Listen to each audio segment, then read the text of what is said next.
একটা মানুষ এটা করবে আপনাকে তারেক রহমান সাহেব পারমিশন দিয়ে দিয়েছে বড় বড় দা কোদাল নিয়ে কেন এইসব ছোট বিষয় কেন প্রাইম মিনিস্টার ইয়া করতে হবে আজব করবে এইসব ছোট বিষয় আপনার ছোট বিষয় আবার এখান থেকে মারামারি করবো কেন আমি ফর্মালি অভিযোগ দিলাম আবার আপনি আমাকে অ্যাটাক করবেন অ্যাটাক তো করবেনই করবেন আবার একটু পরে পুলিশের সহযোগিতা আমাকে বের করে দিবেন ক্যাম্পাস থেকে বের করে আর বহির্গত দিয়ে আবার গেটে বের আক্রমণ করবেন আবার এটা প্রতিবাদে কেন মিছিল করবো দা কোদাল আর হচ্ছে রামদা দিয়ে আপনি আমাকে আক্রমণ করবেন এটা কি ডেমোক্রেটিক প্র্যাকটিস আপনি ফুটে জানাইছি করবেন আমার বক্তব্য যদি একটাও যদি ভুল হয় আপনি তো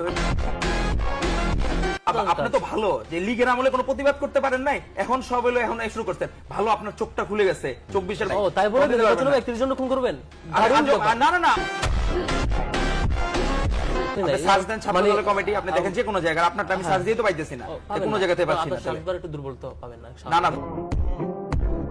আবার যে হইলো চাপাতি নিয়ে ধইতেছে সে সাবেক আওয়ামী লীগ করা সে হচ্ছে জামাত নেতা এখন হলো আপনি দেখেন সার্চ দিয়ে দেখেন আপনি নিজে দেখেন আপনি নামটা আমার এই মুহূর্তে আপনি নিজে সার্চ দিয়ে দেখেন আমি নামটা না আমি নিজে আপনাকে এখন দেখাতে পারবো আমি মোবাইল নাম্বার দেখাই মির্জা ফারুক সদস্য সচিব ছাত্রদলের ওমরগনি এমএস কলেজে